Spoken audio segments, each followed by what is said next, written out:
Hey, this is Randy Hetrick, founder of TRX, and you're listening to the Heart Healthy Hustle Show. That's why I say I think that you need a mix of goals that are challenging, but you also need some layups that you know you can hit. And when you hit them, you need to celebrate them, not ignore them. Because, one day you'll look back and you'll be 54, and hopefully you look back at a whole bunch of points that you scored along the way, not just the 3-pointers that you missed.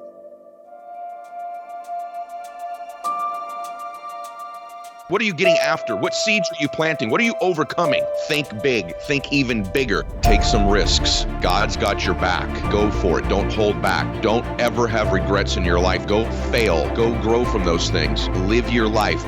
Your identity is not defined by your successes or your failures. If you're not happy where you're at, you won't be happy where you're going. Choose to do the things that will make you the person you want to be, that will make you a better person next week and next year. You're going to have to leave some things you're actually good at behind so that you can find what you're wired for, what you're born for. Being a world-class entrepreneur is being in every area of life excellent. It is the little things that are so easy not to do. The best thing that you can do is assume the best in people. I want people around the world to believe they can do something great with their life. If I build the biggest business, but I destroy my physical body and I lose my health, I don't think that's success. While you're on the journey climbing to success, never forget the things that matter most.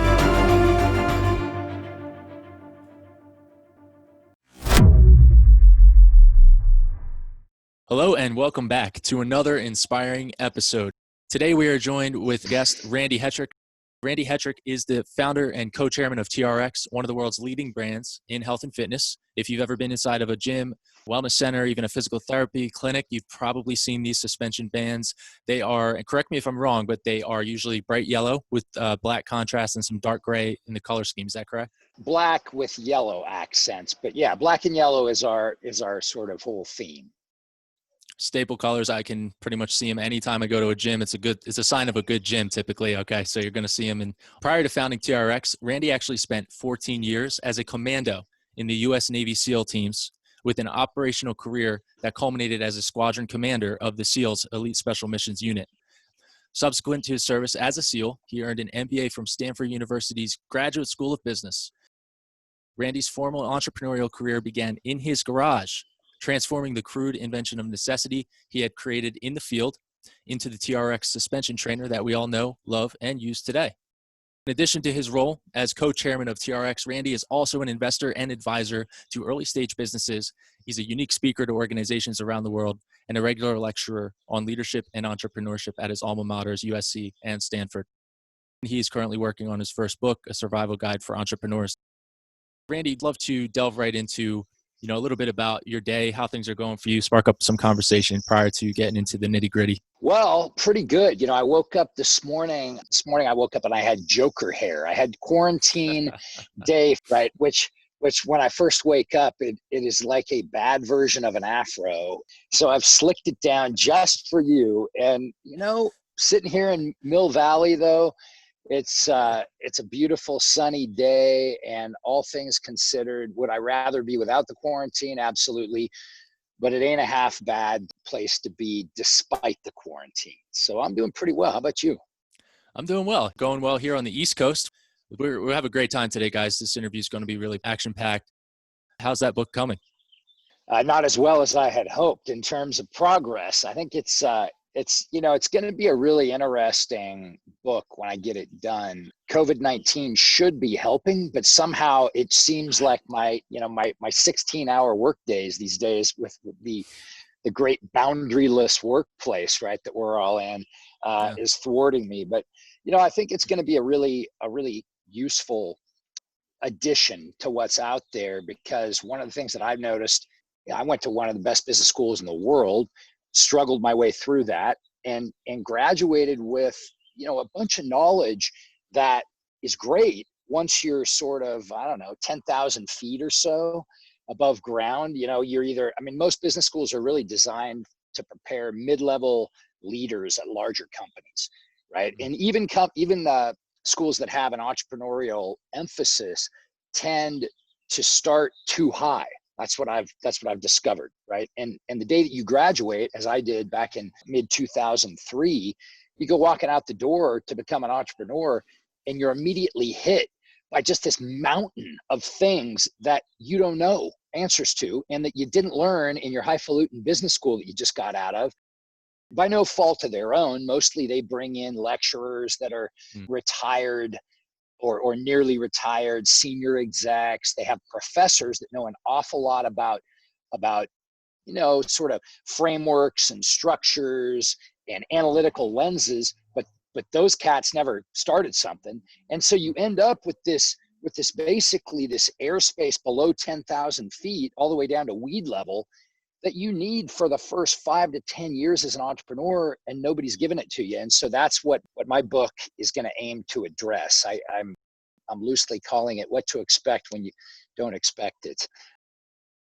That's really, really cool. And especially having graduated from Stanford, that says a lot. I researched you quite a bit, Randy, and I noticed that you were serving in the SEALs prior to attending Stanford. Is that right? Yeah, I was the granddaddy of my class at Stanford by about 6 years, unbelievably. I remember that the modal age was 26 and a half, and the mean was 28 because of me out on the end of the teeter-totter, right?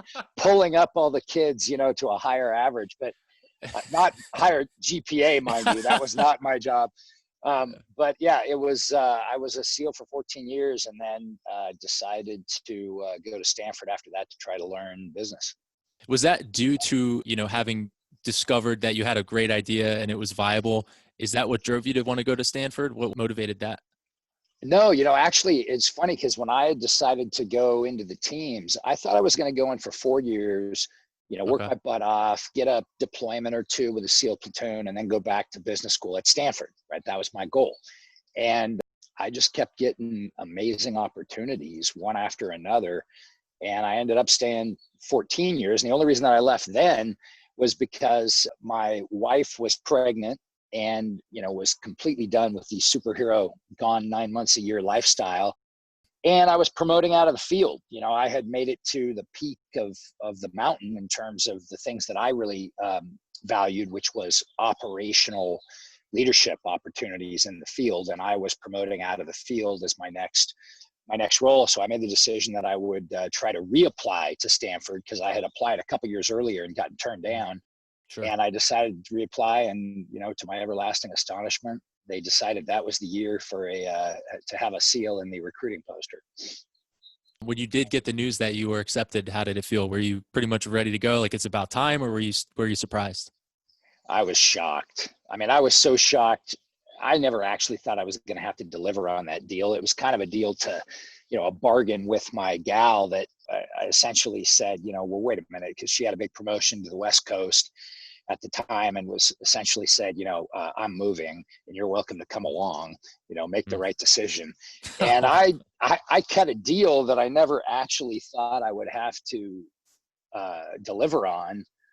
But, you never know what life's about to bring you. So so I stepped up and resigned my commission and went out to get punished at Stanford. That was back in 2001. End of 2001 was when I had my change command of the squadron in July of 2001 and started math camp at Stanford in August. You're probably still in grade school back then, right? Oh, barely. Yeah. I was. No, but it's great to hear this, man. I got to tell you, because you are the first. I've interviewed a lot of entrepreneurs. We had Jason Kalipo of NC Fit on last week, and I've never interviewed anybody who's actually done, the pedigree, so to speak, that you have with having served in the SEALs and then going to Stanford as well. So I'm very excited to get into more on your background. Before we go any further, share with us a favorite motto or saying that you live by and what it means to you. Before I went into Buds, when I was really, back when I was a kid searching for how I was going to define myself, and I stumbled upon this famous old quote by Henry Ford: whether you think you can or think you can't, you're probably right. And that one has defined me, frankly, and just about all of the hard-headed stuff that I've taken on. And I have it on my desk at work. Now I'm not there right now, but I have it on my desk at work, and I look at it every single day, and it always reminds me of just one of those basic truths in life. Belief, the importance of belief. Yep. That's huge. One of the things I have heard you say in multiple interviews where you share the full story of TRX is, the mojo of entrepreneurship really is that optimism mixed with the unforeseen anticipatory wins around the corner, those wins that are around the corner. Can you talk a bit about how to protect that, how to foster that, and how to kind of keep that cup pretty full so you can take the sips when needed? Yeah, I mean, it really is one of these funny things that any entrepreneur who's been around a while will tell you, whether they kind of have thought of it this way or not. But there is this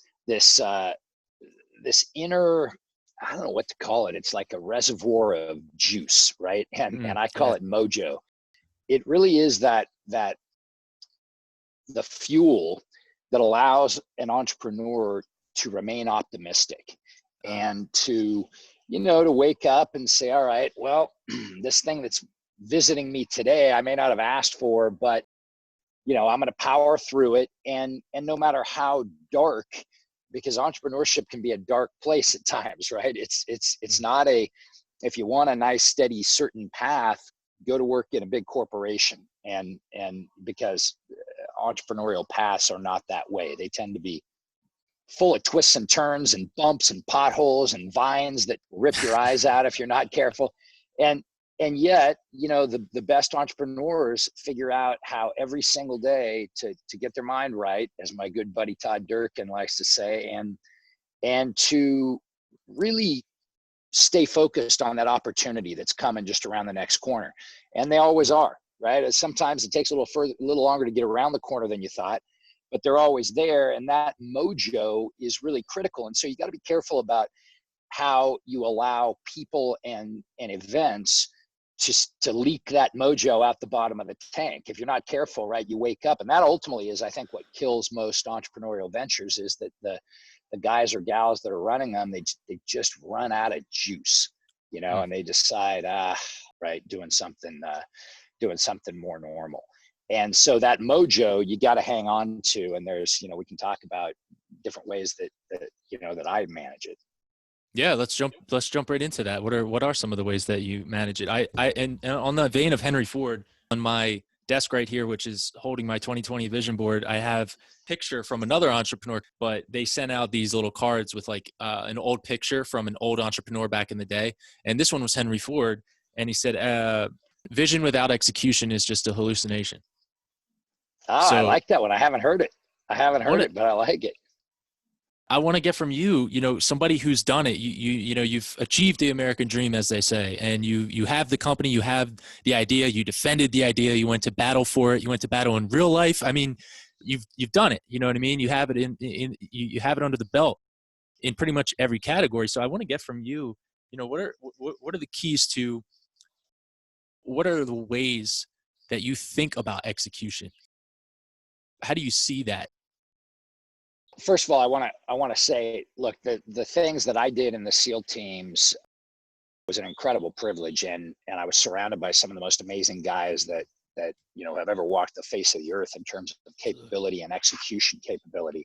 And the stuff that went on in my career was nothing compared to the stuff that the guys that came, some of my young guys when I was a squadron commander, the things they went on to do over the next 12 years, 13, 15 years were unbelievable and way beyond anything that I experienced in my career.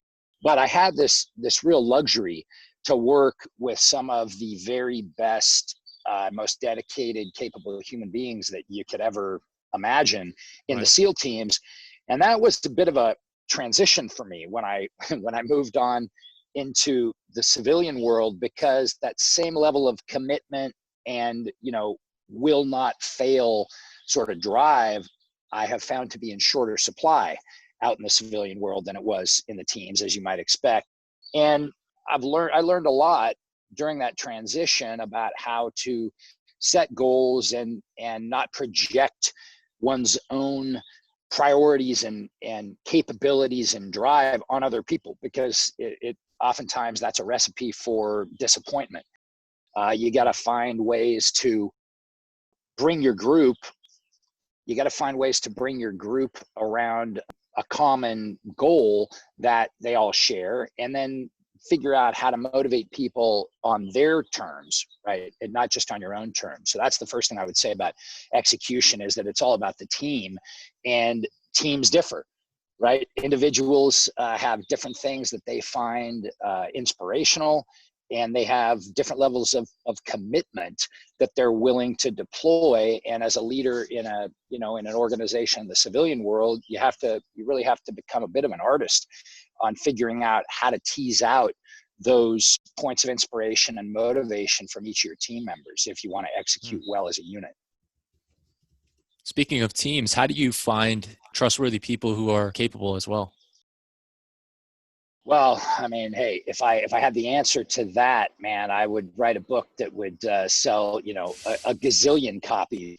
I think that the best way that I figured out how to do it, and I've had a pretty unique circumstance, and when I unique, I don't mean in a good way, being headquartered in San Francisco, because being a small non-tech company, right, in the epicenter of the tech giant universe is challenging. And so what you have to do is find ways to attract people that don't necessarily purely involve money, right? You have to speak to them in other ways. And so part of finding a really good team member, to your point, is not only spending plenty of time on the interviewing process, making sure that you really understand the person, doing all of your reference checks, not just the references that a person gives you, but beating the bushes till you find references from those people that can talk to you about the candidate.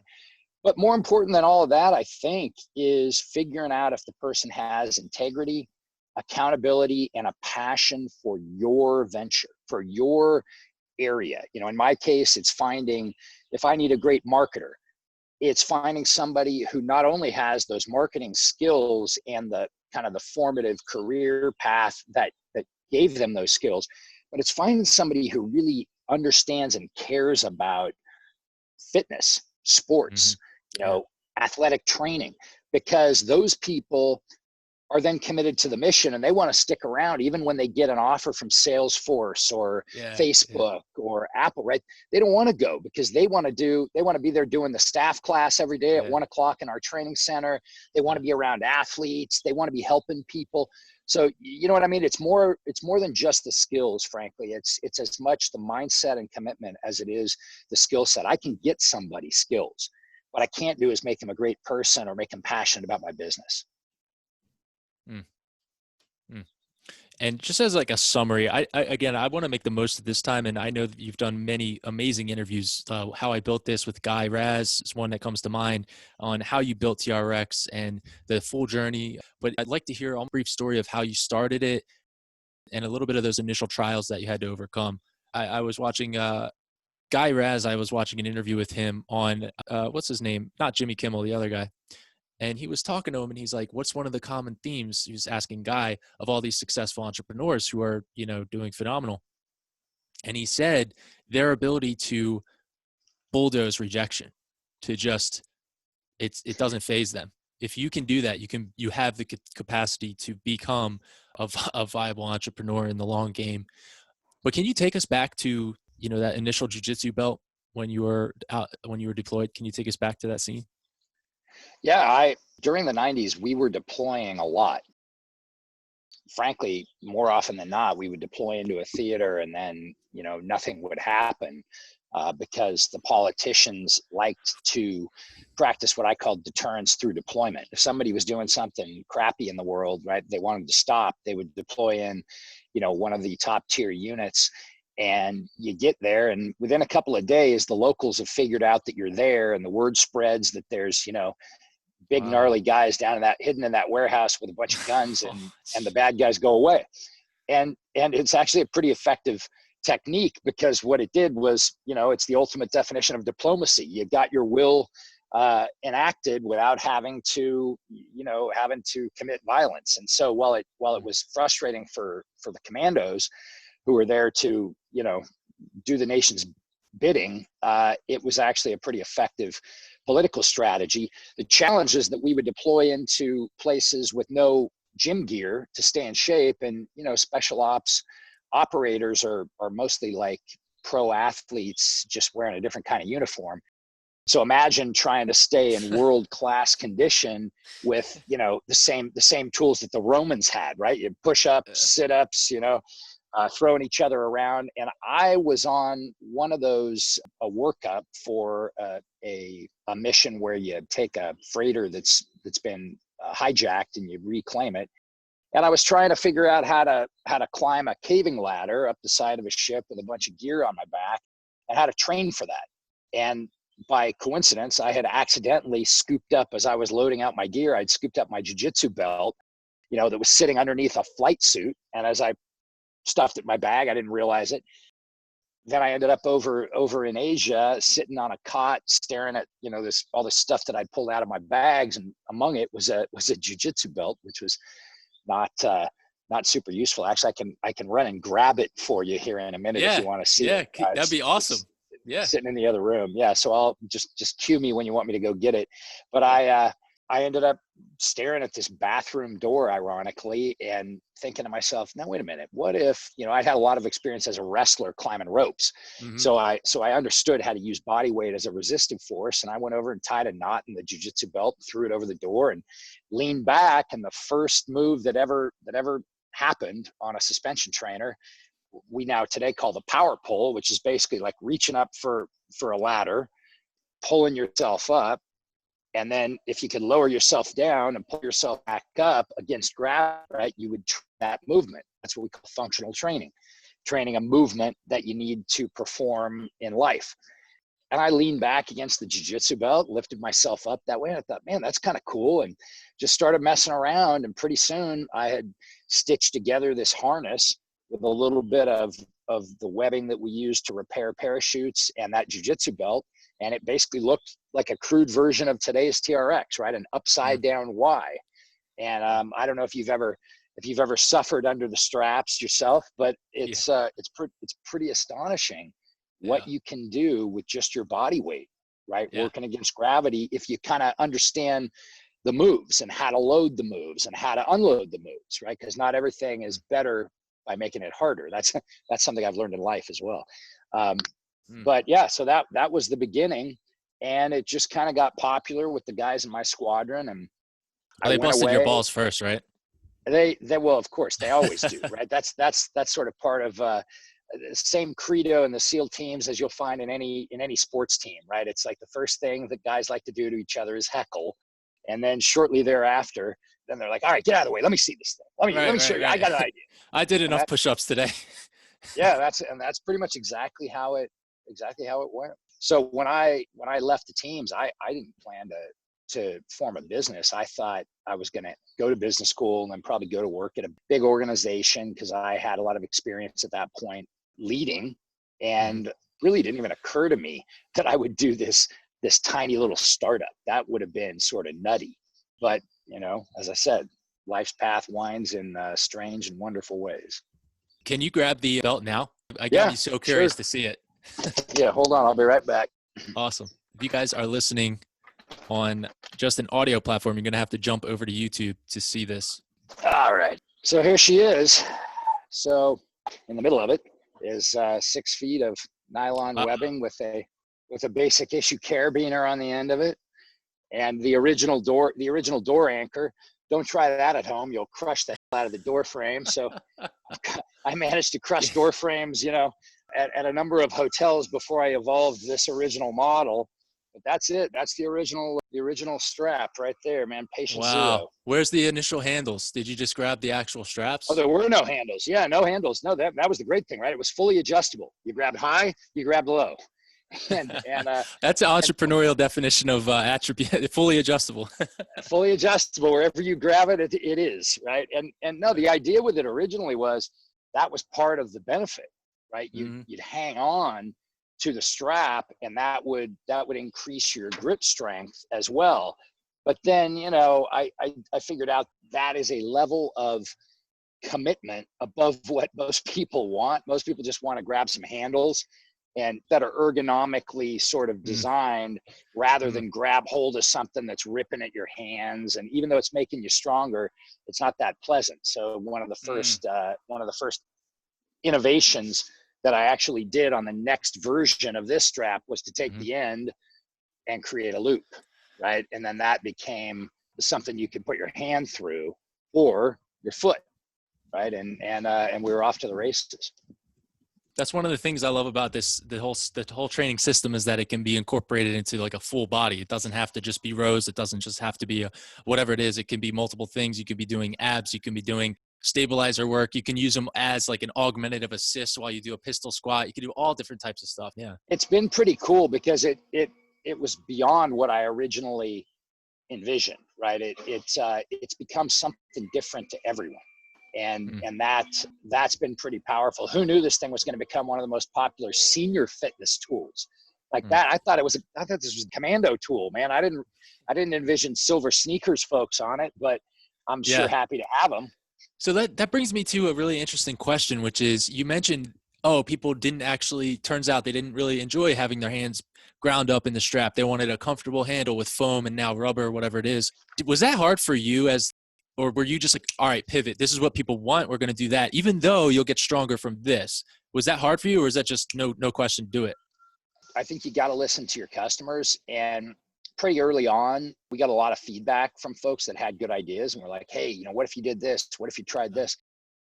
Fortunately for me, the SEAL teams are an incredibly nimble and rapid pivot kind of culture. So when you could have a whole plan for an operation, but the first moment that the op is underway, you're served up by something that you didn't expect, and you have to pivot to, either a pre-planned secondary course of action, or you have to adapt on the fly. And so I was pretty, to me, it was all about creating an eclectic system that was the best of everything, right? Whether it was a technique or a feature or a philosophy, right? If it made sense and was validated by both practice and science, we were going to adopt it. So that's what we did. What was the aha moment where you made a decision to pursue this and make it into a business? I used the summer between my first and second year at business school. Well, actually, if I go back just a little before that, what the aha moment was another buddy and I, in our first year at Stanford, would go out to a weight room, the athlete training center, and we'd gotten permission to train out there because basically I was an old commando. He'd been a football player on the team and got us permission out there to go out and train. And during the first, 3 or 4 months, just about every single coach at Stanford would be in there with their squad, right, working out during their appointed hour. Right. And they'd end up wandering over and saying to me, like, dude, what is this, right? And they would always ask, like, why are you so old, right? Everybody else in here is like 18. And I was 36, right? I was so old, 36. But I was pretty chiseled because any excuse to do something other than study, right? So I was getting plenty of workouts. And I would end up explaining, oh, well, here's what it is. Here's where I came from. Here's what I developed it for. And 10 minutes later, they'd be asking me, first of all, to make a bunch of them for their team. And I'd say, well, I'm not really in production yet. And then they'd be telling me all the reasons that this was perfect for their athlete. And their athletes went from 300-pound male linemen to 90-pound female sprinters, right? And everywhere in between. All different types of teams. All different types of skills, genders, sizes. And I kept hearing it over and over from people who know, coaches, right, who make their living making athletes great. And that was really the unlock moment. That was when I went, all right, you know what? Like, there's something here beyond what I thought, because I'm in this world-class weight room. It's not like Stanford's facility lacks for great gear. And yet all these coaches are coming up and telling me all these ways that this thing will be great for their athletes. And so that was really the aha moment. And then I used the summer between first and second year to prototype like improvements to the system, and then to go over to Hong Kong and try to find somebody who'd make these for me. And I came back and used the second year as an incubator, which was a real luxury, right? To be in school, in business school, with an entrepreneurial emphasis and be doing a startup. I mean, that, if you can engineer that into your plan, it's a great one. I did not plan it that way. It just kind of happened, but it was terrific because it allowed me to vet pretty much every element of this business with classmates who had experience in that particular domain from their Okay. work experience prior to business school, right? So I was able to really co-opt a bunch of pro bono labor into my cause. And, they all got free straps. No, it wasn't completely free, but, but it ended up being great. And it convinced me that by the end of business school, all right, if I'm ever going to do it, man, now's the moment. I'm going to give it a shot and see if I can make this thing go. That's really cool. One of the things that stands out to me is how it was all different types of teams still kind of all asking you, what is it about this thing? Tell us about this. So it wasn't just the football guys. Yeah. I mean, if you draw a line between those cohorts that I was talking about, right? 300-pound male linemen and 90-pound sprinters or tennis players, well, you got a pretty good cross section of humanity right there. And while I didn't anticipate initially that it would be so great for seniors and people that are, rehabilitative coming out of surgery or nursing an injury back to health, I did think that, all right, if this many different kinds of athletes think this thing would be great for them, then that's a big audience, right? Plenty big enough. Okay. Can you share with us your first win? Was that while you were still in business school, would you say, or was that after you came out? Man, my first win. I don't know. As an entrepreneur, you got to appreciate all the little wins. Yeah. So there were little wins going all the way along. And I guess that's probably a good piece of advice. Like, rather than benchmark off of some huge milestone that may be significantly out of one's control, I really encourage people to celebrate, pay attention and celebrate all the wins, the little wins along the way, and acknowledge, the losses. That way, people often ask the question of when to make a decision on, whether to cut bait and give up on something or keep grinding. And I think that really the best way to do that is to look at the stack of wins versus losses. Right. And if one starts to get significantly, ahead of the other, then that should be an indicator in either direction, right? If your wins are vastly exceeding your losses, then you're onto something great. Conversely, if your losses are mounting and your wins are hard to come by, that might be an indicator that at the very least, a retooling of your strategy is in order. So for me, I guess to answer your question, one of the early wins, we used to have these things at Stanford called the liquidity preference functions, right? Preference functions. Yeah. So they called them LPFs, and really it was a play on liquidity prefs, which are preferences in a security, in a financial security. But these liquidity preference functions were Friday afternoon booze fests out in the quad. And I brought some of my straps out there for one of our LPFs, and while everybody, now could have been because they were drunk, but regardless, they all got on the straps, gave it a go, and I came away from that event with a whole bunch of my classmates that had said, "Hey man, can I put in a pre-order? I want mine as soon as you can get them." And that was a moment when I was like, all right, these guys, they're serious. They want this thing. So that's good. I've got at least, 20 customers. Shortly thereafter, and by that I mean maybe a year and a half later, I went down to a trainer trade show called Idea World Fitness Conference down in San Diego as one of the first public airings I ever did of the straps. Mm-hmm. And we sold out of every single strap we had in stock. Awesome. Right. Yeah. And I've told this story plenty. The second day, it was a 3-day trade show. First day, we sell out everything we have. Second day, I'm selling paper futures, which I'm sure is quite illegal, but I didn't know it at the time, right? And then I had my part-time office assistant FedEx me every strap we had left in our pathetic little warehouse overnight. And the third day, then I was basically able to hand out the straps to the people who had bought the paper futures the day before. And at the end of that trade show, we'd sold every single unit of stock that we had. And that was another moment when I went, all right, this is interesting, right? Because trainers who are paid to deliver value to their clients, these trainers think this thing's great and they know a lot about fitness. So that's better than just a customer. That's a customer, an expert, and a champ all wrapped up in one. And that was one of the big moments, I would say, that convinced me that, all right, we're on to something. Take a turn on this interview here. We'll jump into the Heart Healthy Hustle round. I'm going to ask you a series of rapid fire questions based on the title of the show. So are you ready? I am ready. Let's do it. So for heart, what activity do you use to care for and strengthen your internal character? Oh man, well, I use my suspension trainer because it tests my character every single time I'm on it. That thing, I'll tell you what. On the physical side, I do a lot of high intensity interval stuff, which really I do believe kind of tests your fortitude. And as an aging athlete, it is a great way. I can't necessarily, or I shouldn't go out and hammer a marathon, right? Instead, Yeah. I like to do short, high intensity bursts, whether it's pushing a sled, on my straps, lifting weights, or on a tread, pushing a sled on the treadmill.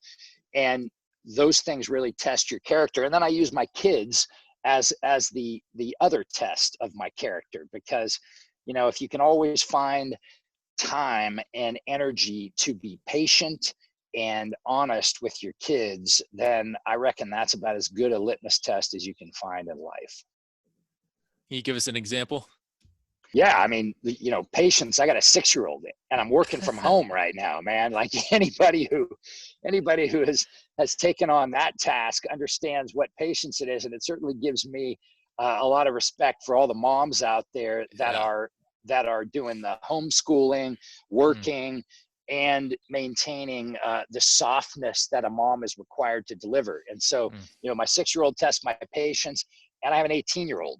And you want somebody to really test your patience, go raise an 18-year-old. So, both of those dudes keep me on my toes and keep me honest. Shout out to the parents out there who are handling that during this time. It's the last couple months. So for health, you mentioned some high intensity training, interval stuff. For the heart, is there anything you do? Silence, solitude, sitting in the woods. Do you do anything like that to kind of nurture that inner man, so to speak? Anything like that? Yeah, well, I probably should do more. And I know that I just haven't evolved there yet, but I'm trying. And so one of the things that I've been doing for the last, I don't know, I guess I started it not too long before this virus hit, and it's actually been kind of a godsend to me, is every morning I'm starting with 30 minutes of, I'm setting my alarm a little earlier, getting up and starting with 30 minutes of reading. And it's the closest that I can come. Yeah. That's why I like to work out in a group for the energy of it, but I also like working out on my own for the solitude of it. Right. And I find meditation to be challenging. My mind just runs amok, but if you put a task in front of me, right? So for instance, a book, all right, well, my mind is other focused on the content. Yeah. If I'm on a concept 2, rower, and I'm hammering out a piece, well, again, my mind is focused on, the readout in front of me and where I am. And so kind of level me out. They help to the heart that you're speaking of, a little bit of emotional solitude and time to just sort of focus on doing something that's good for me rather than, the next task. Yeah, I can imagine. I mean, it sounds like your entire life has been a Formula One race, to be honest. I mean, kind of given your background. So it's like, what do you do to kind of make those pit stops? Have you had crashes? Can you share with us a time where you went through a pretty significant failure, whether it was your personal life, maybe anything that it comes to mind? I'm sure the audience would love to have rapport with you in that area. Yeah, well, I mean, hey, my life has been an endless series of micro failures, right? Each of which led to a greater success. So if you're gonna dare greatly, right? I remember an old poem, bits of it by Theodore Roosevelt, right? If you're gonna dare greatly, then you gotta accept that you are often going to fall short of your target. That's happened to me over and over and over and over again throughout my life, on every level. Professional, scholastic, athletic, as a product developer, way more things fail than succeed.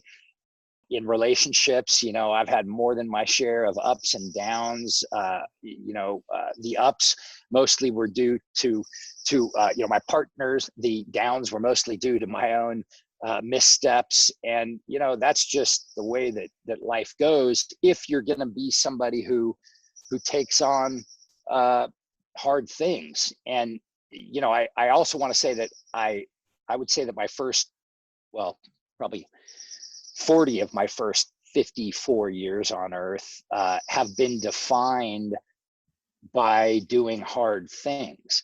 And while I think that's cool in some respects, because it by definition means that you're gonna live an extraordinary life. Sure. I don't mean extraordinary in any trite sense. I mean extraordinary, like out of the ordinary. Mm-hmm. So it's cool for that reason. I also think it can be overrated. And now that I'm getting a little bit of wisdom, I can say definitively that I want my next 54 years to be characterized by some things other than just what's hard, right? Because at some point, man, the testosterone starts to wane a little bit. You also, some of the inner angst that drove me to prove myself as a young man, I reckon I've done pretty well in proving those things. And so at this point, I want to prove myself to be a smarter man in the next 54 years. Is you writing your book part of that? Yeah, sharing things you learn, right? That's why I'm always happy to support a podcast for some young aspirational cat like you, because it's I think that really one of the highest forms of life in any culture is to be a teacher. And it's unfortunate that we pay our teachers so little relative to our celebrities, because what they do is absolutely essential to not only our culture and our country, but to the human species. So it's the point in my life where I should start to focus on sharing some of the things that I've learned, good, bad, and otherwise, with the next generation of folks that are going to come up and build great things and lead great organizations and raise great kids and be good teachers. The last question in the Heart Healthy Hustle round is hustle. And the main question is, what's your main motivation? What's your why?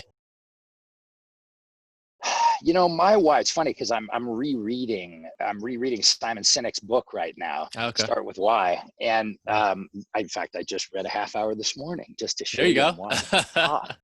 And, my why, it's maybe not definable in one sentence, but it's kind of a amalgamation of a few things. One, I really do believe in living multiple lives. Why not define it a few different ways, right? Over the course of a lifetime. And so I'm always hungry for the next, I used to say challenge. Now I'm hungry for the next set of experiences, right? The ability to learn new things, to master something else, or try to master it at least. That's one of my fundamental drivers, one of my whys. Another one is I started after a career as a SEAL. I started my career as a dad. So I've got two kids, right? That one of whom is youngish and one of whom is really young. And, I want to set a great example for those cats. And I want to leave them with, something of value that can help support their lives, right? As they go on.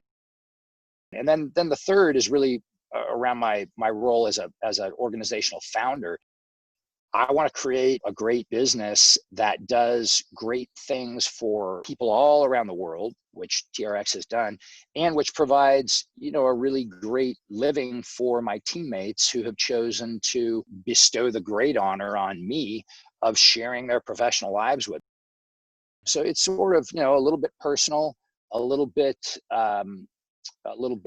familial, and then a little bit entrepreneurial. Thank you for sharing that, Randy. Appreciate that a lot. Yeah, my pleasure.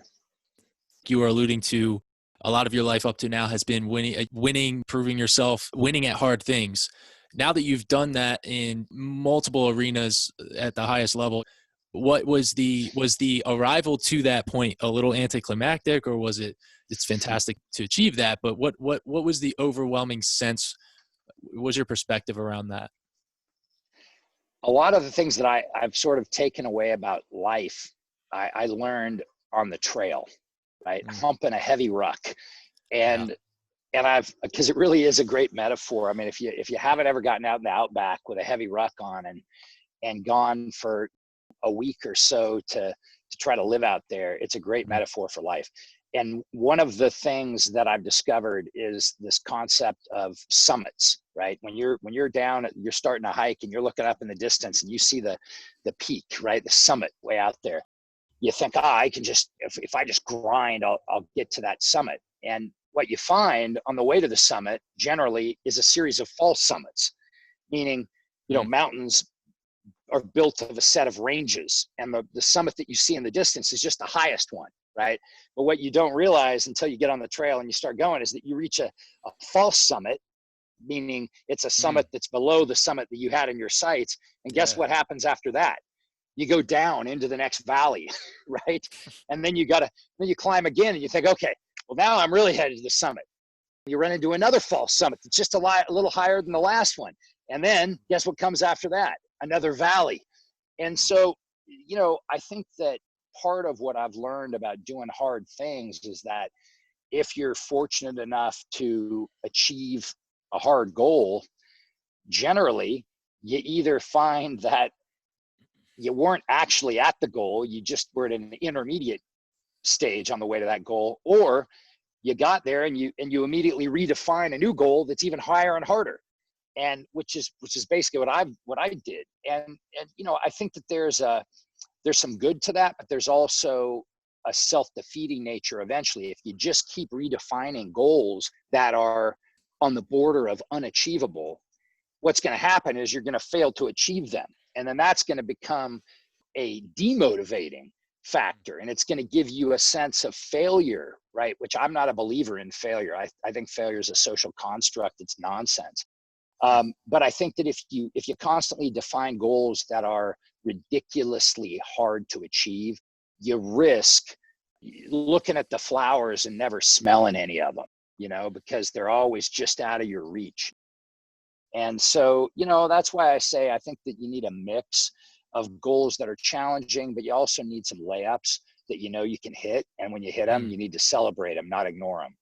Because, one day you'll look back and you'll be 54, and hopefully you look back at a whole bunch of points that you scored along the way, not just the 3-pointers that you missed.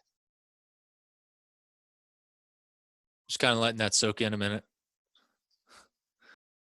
Given your background and your personality, has it been challenging for you to lean that way? Is this kind of a new development in thought that you're going through right now in your personal life? Obviously, you love your family. That said, I mean, being an intense individual with the background that you have, I imagine people approach you with some form of maybe a little bit of intimidation. How have you navigated that as somebody who's a confident guy who has achieved a lot? How do you navigate that and still connect with your team, still show up as the human version of Randy, who actually really does care about his team, his family, everybody? I came from very loving parents. My dad was a bit more of a hard ass who drove me hard and imbued this like crazy work ethic in me. My mom was very much more accepting and I would say nurturing, although my dad certainly loved me and took great care of me as well. So I feel very fortunate, and that's probably where I get a little bit of my ferocity, and I've been accused of being an emotional wimp with the people that I love, because I'm pretty soft that way, and that extends to most of my team as well. I just think that you got to be realistic. I've achieved a lot of hard things, but I didn't achieve them necessarily. I certainly didn't achieve them easily, and I didn't achieve everything within those careers that I wanted to. And so even today, I mean, TRX has been an amazing achievement for my team and I, but we haven't hit we haven't extracted the pot of gold yet out of this venture that I want for not only my family, but for all my teammates' families. So, it's, I think hopefully as you're getting older, you actually get more humble, not the opposite, because you realize a couple of things. You start to see the mix of wins and losses, in your scorecard.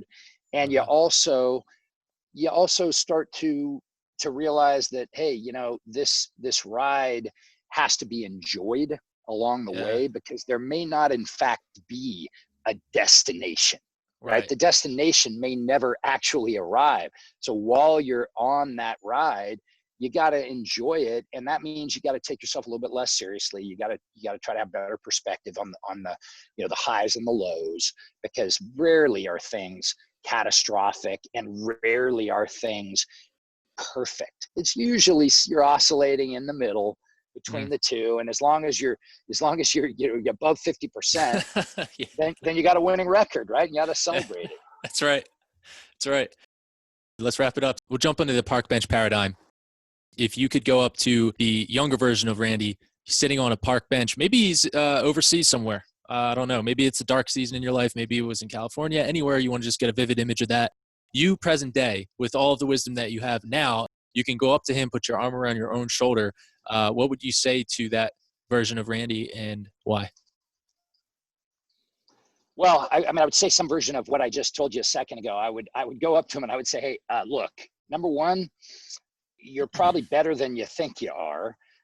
So don't constantly define success by achieving the nearly impossible, because that's going to lead to a very hard road. Pick a few goals that really matter and go crush them. And then I would also just, you know, remind my younger self, you know, my granny gave me some of the best advice that I ever had. She lived to be 6 months shy of her 104th birthday. Wow. And about, you know, shortly after she turned 102, she and I were sitting waiting for a ferry one day, and we were talking, and she said, you know, when I look back on my life, one of the things that I really realize is how few days I had, which sounds ridiculous, right? Coming from a 102-year-old woman. And she said, and one of my only regrets is that I now realize that, you know, you have so few days, and any day you spent in angst was not a day well spent. That's powerful stuff right there. Yeah. So I'd tell my younger self, don't worry so much. Just enjoy the ride. Just enjoy the ride.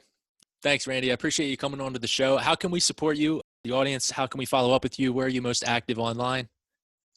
Well, if you go to trxtraining.com, first of all, you can support yourself with some of the greatest training gear you'll ever find. And we have a bunch of stuff that we've launched during COVID to help people out. We have a TRX Live, which is live streaming workouts and video on demand workouts that are all free for as long as we're all out here, you know, struggling to make a living with this thing.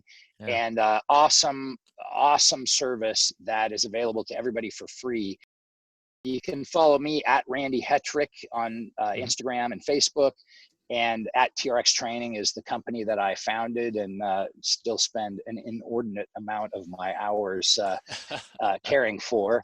Yeah, just help spread the word, man. Black and Yellow universe is welcoming you with open arms. What's next for you? What's getting you out of bed in the morning today? Oh man, well, I got several things going on. I'm working on a new venture that's associated with TRX, and you'll be hearing about that soon. And I'm developing some new products, a couple of which are going to hit the market here in the next couple months. And I'm trying my best. And I've actually found somebody that's going to help me get this done. But I'm trying my best to get this book written. So you know, those things and my home life, pretty much about all I got room for on my plate. Well, Randy Hetrick, thank you so much for coming on the show. I appreciate, obviously, your service in the past and for supporting a guy like me and coming on the show. I really appreciate your time today. Oh man, I appreciate you, and best of luck with your pod, and best of luck to all your viewers with their adventures that are either already on or yet to come. Congratulations on making it to the end of this episode. I appreciate all of your love and support, and I will see you in the next episode. As always, be generous on every occasion. There is a story for you, and live wide open.